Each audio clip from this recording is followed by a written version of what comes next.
তোমাদের প্রশ্ন আসতে পারে কেপ অফ গুড হোপ কে নামকরণ করেন, সেটা হচ্ছে বার্থোলোমিও ডিয়াস। তিনি কিন্তু ভারতে পৌঁছতে পারেননি। তো অর্থ লাভ করার এই সিস্টেমটা, এই সিস্টেমটাকে বলা হতো কার্টার সিস্টেম। এটা কিন্তু তোমাদের প্রশ্নে আসতে পারে যে প্যাগোডাস নামে গোল্ড কয়েন কারা ইন্ট্রোডিউস করেন, তার সেটা কিন্তু ডাচরা হবে। ঠিক আছে, এই ক্যাপ্টেন হকিন্সই সেই ইংরেজ ব্যক্তি ছিল যিনি প্রথম ভারতের মাটিতে নিজের পা রাখেন।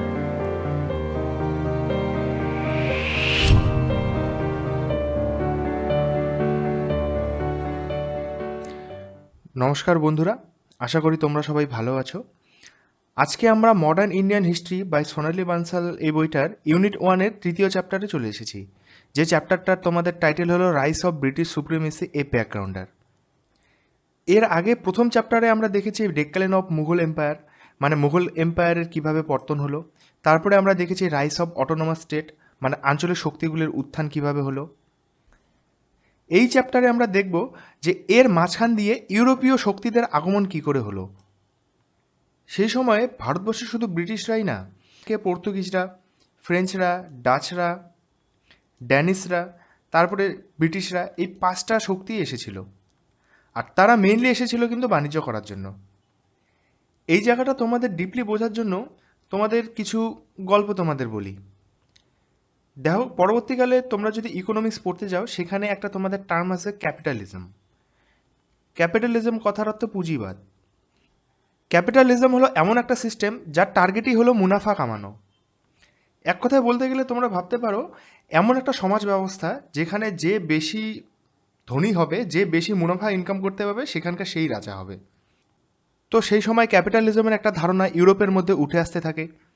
ইউরোপের মধ্যে সবাই এই রেষারেষিতে পড়ে যায় যে কে সবচেয়ে বেশি প্রফিট মেকিং করবে, কে সবচেয়ে বেশি মুনাফা ইনকাম করবে।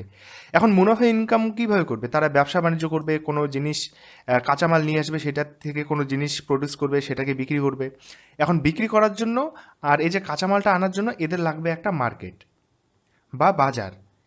সেই নতুন মার্কেট আর বাজার কোথা থেকে পাবে? সেই নতুন আর মার্কেটের খোঁজ করতে করতেই কিন্তু তারা আস্তে আস্তে এগিয়ে আসে। এগিয়ে আসতে আসতে তারা ভারতবর্ষের মতো একটা বড় ধন সম্পদে ভরপুর একটা জায়গার সন্ধান পায়।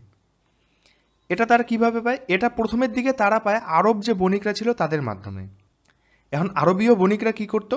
তারা ভারতে আসতো, ভারত থেকে কাঁচামাল কিনতো, এবং ভারত থেকে কাঁচামাল কিনে নিয়ে গিয়ে তারা নিজস্ব দেশের মাধ্যমে, নিজস্ব দেশের যে জলপথ ছিল বা স্থলপথ ছিল, সেই দেশের মাধ্যমে ইউরোপে যেত। ইউরোপে গিয়ে ইউরোপে সেই কাঁচামালগুলো বা সেই জিনিসগুলো খুব বেশি দামে বিক্রি করতো। আর ইউরোপের লোকজনগুলো সেটা জানতে পারে।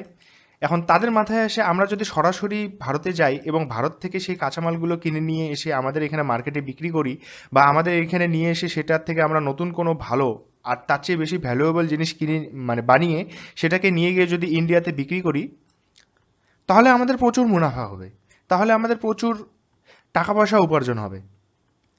কিন্তু এর মাঝখানে কি হয়? এই আরবীয় যে বণিকরা ছিল, আরব দেশের যে রাজারা ছিল, তারা কি করে? তারা এই রাস্তাটা ইউরোপীয় লোকজনদের জন্য করে দেয় বন্ধ।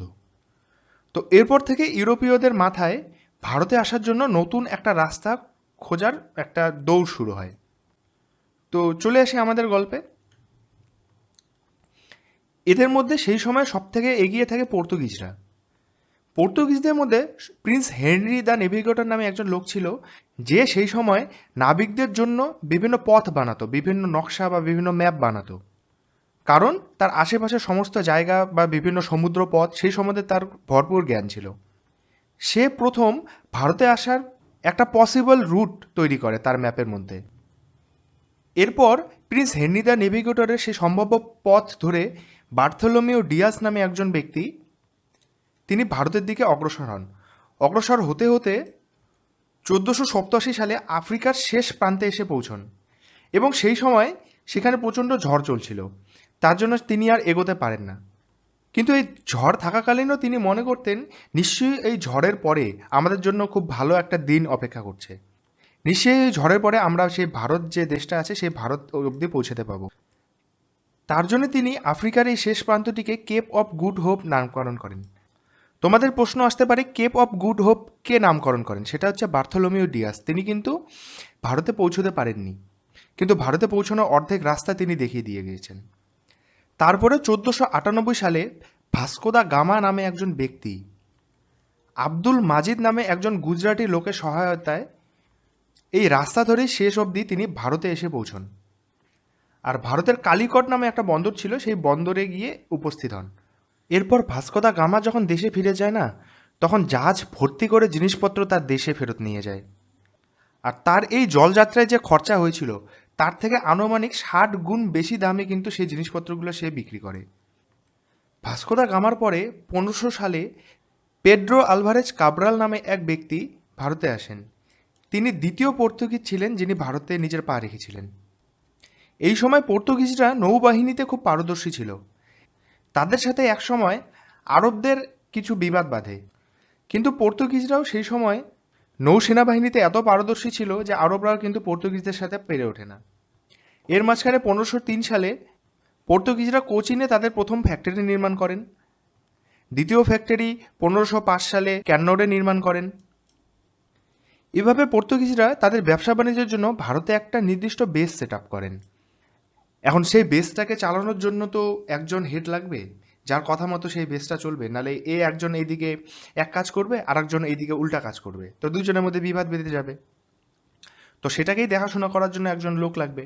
তো সেই লোকটাকে ভাইসরয় বলা হতো। ফ্রান্সিসকো ডে আলমেডিয়া নামে একজন ব্যক্তি পর্তুগিজদের প্রথম ভাইসরয় হিসেবে নিযুক্ত হন 1505 সালে। এরপর তিনি ব্লু ওয়াটার পলিসি অ্যাডপ্ট করেন। ব্লু ওয়াটার পলিসির এটা টার্গেট ছিল যে পর্তুগিজরা সম্পূর্ণ ভারত মহাসাগরে রাজত্ব করবে। এরই মধ্যে 1508 খ্রিস্টাব্দে গুজরাট আর ইজিপ্টের সম্মিলিত নৌবাহিনী পর্তুগিজদের একটা জাহাজের সমূহকে আক্রমণ করে দেয়। সেই আক্রমণে ফ্রান্সিসকো ডে আলমেডিয়ার পুত্র নিহত হন।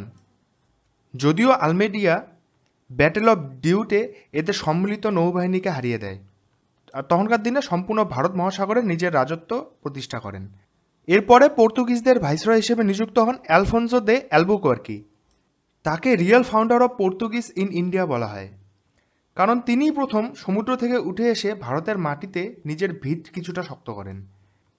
তিনি কোচিনে তার হেডকোয়ার্টার প্রতিষ্ঠা করেন। আর অ্যালফোনসো দে অ্যালবুকোয়ার্কের সময়ের সবচেয়ে ইম্পর্ট্যান্ট যেটা পয়েন্ট হলো, তিনি পর্তুগিজ রিজনের মধ্যে সতীদাহ প্রথাটাকে রদ করেন। তোমাদের পরীক্ষায় এই প্রশ্নটা আসতে পারে যে কোন পর্তুগিজ তার রিজিয়নে সতীদাহ প্রথাটা রদ করেন। তার উত্তর কিন্তু হবে আলফোনসো দে অ্যালবুকোয়ার্কে। ঠিক আছে। এর পরবর্তী পর্তুগিজ ভাইসরয় হন নিনো দে কুনহা। তিনি তার হেড অফিসটাকে প্রথমে কোচিন থেকে গোয়াতে ট্রান্সফার করেন এবং গোয়াকে পর্তুগিজদের অফিসিয়াল ক্যাপিটাল বানিয়ে দেন। এর মধ্যে একটা ইম্পর্টেন্ট মনে রাখার বিষয়বস্তু হলো কার্টার সিস্টেম। এখন এই কার্টার সিস্টেম কী জিনিস দেখো, তখন সম্পূর্ণ ভারত মহাসাগরে কিন্তু পর্তুগিজদের রাজ ছিল। এখন তারা একটা নিয়ম বের করে, যে নিয়মের আন্ডারে ভারতীয় হোক বা বাইরের যে কোনো জাহাজ হোক, তাদের পর্তুগিজদের কাছ থেকে একটা লাইসেন্স নিতে হতো বা একটা পাস নিতে হতো, এবং যদি তাদের কাছে সেই পাসটা না থাকতো তাহলে পর্তুগিজরা সেই জাহাজটাকে দখল করে নিত। তো সেই পাস বা লাইসেন্সটা নেওয়ার জন্য কি সেই জাহাজগুলোকে সেই পর্তুগিজ ভাইসরয়কে কিছু পরিমাণ অর্থ বা কিছু পরিমাণ টাকা দিতে হতো। তো অর্থ লাভ করার এই যে এই সিস্টেমটাকে বলা হতো কার্টার সিস্টেম। আর পর্তুগিজরা কিন্তু ব্যবসা বাণিজ্যের সাথে সাথে খ্রিস্টান ধর্মও ভারতে প্রচার করা শুরু করে দেয়। এখন খ্রিস্টান ধর্মের ধর্মগ্রন্থ তোমরা জানো বাইবেল, আর ভারতীয়রা তো পর্তুগিজদের সেই বাইবেলের ভাষা বুঝতো না। তার জন্য পর্তুগিজদের এই বাইবেলটা লোকাল ল্যাঙ্গুয়েজে প্রিন্ট করার বা লোকাল ল্যাঙ্গুয়েজে লেখার একটা প্রয়োজনীয়তা অনুভব হয়।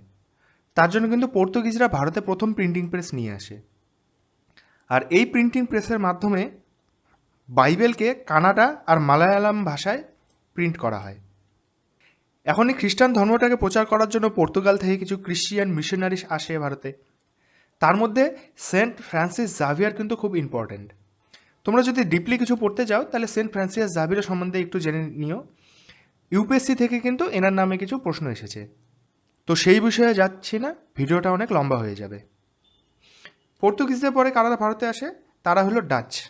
ডাচরা পর্তুগিজদের পরে ভারতে আসে। ডাচদের মধ্যে 1596 খ্রিস্টাব্দে কর্নেলিয়াস দে হোটম্যান ভারতে আসেন, এবং তিনি ভারতে আসার পরে দেখেন সত্যি ভারতবর্ষ থেকে ইউরোপীয়রা যা কাঁচামাল নিয়ে যাচ্ছে, যা জিনিসপত্র নিয়ে যাচ্ছে, সেটার থেকে প্রচুর তারা মুনাফা ইনকাম করছে। তো এই কথার পরিপ্রেক্ষিতে 1602 খ্রিস্টাব্দে ডাচ ইস্ট ইন্ডিয়া কোম্পানি তৈরি হয়, এবং 1605 খ্রিস্টাব্দে তারা মুসোলিনি পত্তমে প্রথম তাদের ডাচ ফ্যাক্টরি তৈরি করেন। ডাচদের সম্বন্ধে তোমাদের একটা ইম্পর্টেন্ট পয়েন্ট যেটা মনে রাখার, সেটা হচ্ছে ডাচরাই কিন্তু প্রথম ছিল যারা ভারতের যে বস্ত্র শিল্প, ভারতের যে টেক্সটাইল ইন্ডাস্ট্রি, সেটাকে কিন্তু তারা প্রথম ভারতের বাইরে নিয়ে যায়। এর আগে পর্তুগিজরা মেইনলি ভারত থেকে মশলা নিয়ে যেত, আর ডাচরা ভারত থেকে ভারতীয় কাপড় নিয়ে যেত। এরপর তারা 1606 খ্রিস্টাব্দে তাদের দ্বিতীয় ফ্যাক্টরি স্ট্যাবলিশ করেন, যেটা পেটাপুলিতে অবস্থিত ছিল। আর এই ডাচরাই কিন্তু প্যাগোডাস নামে এক গোল্ড কয়েন সেটা ইন্ট্রোডিউস করেন। এটা কিন্তু তোমাদের প্রশ্নে আসতে পারে যে প্যাগোডাস নামে গোল্ড কয়েন কারা ইন্ট্রোডিউস করেন, তার সেটা কিন্তু ডাচরা হবে, ঠিক আছে। এরপরে পরবর্তীকালে এক সময় ব্যাটেল অফ বেদারাতে ডাচরা ইংলিশদের কাছ থেকে হেরে যায়। হেরে যাওয়ার পরে কিন্তু ডাচদের ভারতে সমাপ্তি ঘটে। ডাচদের পরে ভারতে আসে ইংরেজরা, ইংলিশ। দেখো, এই সময় পর্তুগিজরা ওই সময় ভারতে অলরেডি এসেছিল। তারা ভারত থেকে বিভিন্ন জিনিসপত্র নিয়ে গিয়ে ইউরোপের মার্কেটে বিক্রি করছিল, আর তারা সেখান থেকে প্রচুর মুনাফা লাভ করছিল। তারপরে এসেছিল ডাচরা, তারাও ভারত থেকে জামা কাপড় নিয়ে গিয়ে প্রচুর মুনাফা ইনকাম করছিল। সেটা ইংরেজরা দেখতে পায়। এটা দেখে ইংরেজরা তারাও ইন্ডিয়াতে ট্রেড করতে আসার জন্য পারমিশন চায় কুইন এলিজাবেথের কাছ থেকে। তো 1600 সালে কুইন এলিজাবেথ ইস্ট ইন্ডিয়া নামক একটা কোম্পানিকে ভারতে 15 বছরের জন্য ট্রেড করার একটা পারমিশন দেয়, যেটা কিন্তু রয়্যাল চার্টার বলে জানি আমরা। এরপরে ক্যাপ্টেন হকিন্স নামে এক ব্যক্তি 1608 খ্রিস্টাব্দে ভারতে আসে। এই ক্যাপ্টেন হকিন্সই সেই ইংরেজ ব্যক্তি ছিল যিনি প্রথম ভারতের মাটিতে নিজের পা রাখেন। তিনি 1609 খ্রিস্টাব্দে জাহাঙ্গীরের কোর্টে গিয়ে উপস্থিত হন এবং তার কাছে পশ্চিম উপকূলে ফ্যাক্টরি খোলার একটা পারমিশন নিয়ে আসে। এরপরে 1611 খ্রিস্টাব্দে মুসলিনী পত্তমে কিন্তু তারা একটা টেম্পোরারি ফ্যাক্টরি খোলে, আর 1613 খ্রিস্টাব্দে তাদের প্রথম পার্মানেন্ট ফ্যাক্টরি তারা সুরাতে স্ট্যাবলিশ করেন। এরপরে স্যার থমাস রো নামে একজন ইংরেজ জাহাঙ্গীরের কোর্টে আসে এবং তিনি জাহাঙ্গীরকে মানিয়ে মানিয়ে প্রায় সমস্ত মুঘল এম্পায়ার যতদূর বিস্তারিত ছিল না, সেই সম্পূর্ণ জায়গাটাতে তাদের ফ্যাক্টরি স্থাপনের একটা পারমিশন পেয়ে যায়। তো তারা এরপরে বিভিন্ন জায়গায় ফ্যাক্টরি স্থাপন করা শুরু করে। তো ইংরেজরা বিভিন্ন জায়গায় নিজেদের ফ্যাক্টরি স্থাপন করে। সেই ফ্যাক্টরিতে কী হতো? ব্যবসা বাণিজ্য হতো। যেখানে ব্যবসা বাণিজ্য হবে সেখানে টাকা পয়সার ব্যাপার আসবে, সেখানে লেনদেনের ব্যাপার আসবে। তো সেখানে অনেক বহিঃশত্রুর আক্রমণেরও চান্স থাকে। সেই বহিঃশত্রুদের হাত থেকে নিজেদের বাঁচানোর জন্য একটা সেনাবাহিনীর প্রয়োজন তারা অনুভব করে, মানে ইংরেজরা। এর জন্য তারা 1639 খ্রিস্টাব্দে মাদ্রাজে তাদের প্রথম একটা দুর্গ নির্মাণ করেন। তাদের প্রথম দুর্গটার নাম ছিল কিন্তু সেন্ট জর্জ, মানে ফোর্ট সেন্ট জর্জ, ফোর্ট মানে দুর্গ। এরপরে তারা আস্তে আস্তে বেঙ্গলের দিকে অগ্রসর হন এবং 1651 সালে হুগলিতে তাদের প্রথম ফ্যাক্টরি নির্মাণ করেন। আর তারপরে তো ফারুকশিয়ারের একটা রোগ হয়, যেটাকে একজন ইংলিশ সার্জন তাকে ঠিক করেন। তারপরে ইংরেজরা ফারুকশিয়ারের কাছ থেকে ফারুকশিয়ার ফরমান পেয়ে যায়। ফারুকশিয়ার ফরমান মানে সরাসরি ট্রেড করার একটা রাইট পেয়ে যায় এবং সেই ট্রেড থেকে একটা রেভিনিউ আর্ন করারও একটা সুযোগ পেয়ে যায় তারা, যেটা আগের চ্যাপ্টারে আলোচনা করা আছে এবং পরের চ্যাপ্টারেও তোমাদের বিস্তারিতভাবে আলোচনা করা হবে। এরপরে তারা পরবর্তীকালে আরও কিছু দুর্গ নির্মাণ করেন, তার মধ্যে ফোর্ট উইলিয়াম একটা বিখ্যাত দুর্গ। এরপর তারা বেঙ্গলে হুগলি থেকে আরেকটু উপরে নদী দিয়ে আরেকটু উত্তরের দিকে অগ্রসর হন এবং সুতানটি, কলিকাতা এবং গোবিন্দপুর এই 3টা গ্রামকে মাত্র 12,000 টাকা দিয়ে কিনে নেন। আর 3টা গ্রাম মিলিয়ে মিলিত জায়গা কিন্তু আজকে কলকাতা নামে পরিচিত, ঠিক আছে। এরপরে ইংরেজদের পরে যে ইউরোপীয়রা ভারতে এসেছিল তারা ছিল ড্যানিশ। তারা ইউরোপের জার্মানির উত্তর দিকে ছোট্ট একটা জায়গা যেটার নাম ডেনমার্ক, সেখান থেকে তারা এসেছিল। আর তারা 1616 খ্রিস্টাব্দে ড্যানিশ ইস্ট ইন্ডিয়া কোম্পানি তৈরি করেন। ড্যানিশদের ইনফ্লুয়েন্স ভারতে সেরকম ছিল না, তার জন্য এখান থেকে খুব বেশি প্রশ্ন তোমাদের আসে না। এরপরে সবচেয়ে শেষে ভারতে আসে ফ্রেঞ্চরা। তারা 1666 খ্রিস্টাব্দে সুরাতে তাদের প্রথম ফ্যাক্টরি স্ট্যাবলিশ করেন। তারপরে মুসলিপত্তমে একটা ফ্যাক্টরি স্ট্যাবলিশ করেন এবং একসময় এসে তারা পন্ডিচেরিকে নিজেদের ক্যাপিটাল বানিয়ে দেয়। তো এভাবে একের পর এক 5 ইউরোপীয় শক্তি পরপর ভারতে আসে। একদিক দিয়ে মুঘল সাম্রাজ্যের পতন হচ্ছিল, একদিক দিয়ে আঞ্চলিক শক্তিগুলি উত্থান হচ্ছিল। এর মাঝখান দিয়ে এই 5 ইউরোপীয় শক্তি আসে ট্রেড করার জন্য, যার মাঝখানে ব্রিটিশরা এদের সকলকে ছাপিয়ে গিয়ে কিন্তু ভারতের শাসক হয়ে ওঠে। তো এই চ্যাপ্টারে তোমাদের বইয়ে বিশেষ কিছু এর বেশি আলোচনা করা নেই। আশা করি যতটুকু আলোচনা করেছি ততটুকু তোমরা বুঝতে পেরেছো। যদি তোমাদের কিছু মতামত থাকে তাহলে অবশ্যই নিচে কমেন্ট সেকশনে জানিও। দেখা হচ্ছে তাহলে তোমাদের সাথে নেক্সট চ্যাপ্টারে পরের ভিডিওতে।